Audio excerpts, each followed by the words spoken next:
You probably don't expect to buy a global fund and have 70, 80% of your capital in one country.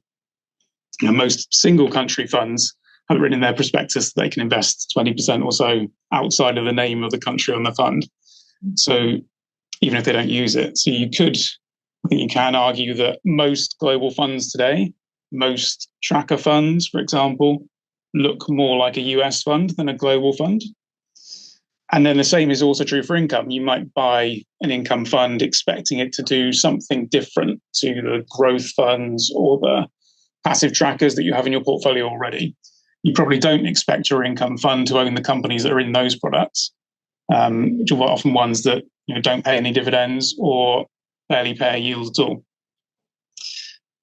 I think the reason so many income strategies today own companies that pay barely any dividends and global companies own so much in the US is the benchmark they're measured against has become so concentrated. And they try to stick to that or stick relatively close to it.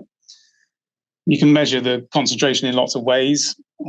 I seem to see research through my inbox every day that says the markets have only been this concentrated before in the dot-com bubble or in the Nifty 50 period or something. I think Japan is the second biggest weight in the global index, and that's only about 5% versus the 70% or so that's in the US. And the biggest single company in the index is Nvidia, which is also 5%. So that gives a sort of a sense of how concentrated we are. And concentration is great when the biggest companies are doing well and concentration is increasing. Well, it's great for passive products at least. But it's not much fun when the opposite is true.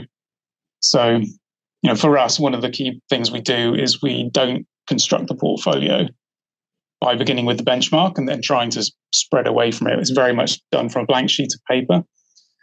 And I tie it back to the Ronseal test I mentioned. The fund is called the Fidelity Global Dividend Fund.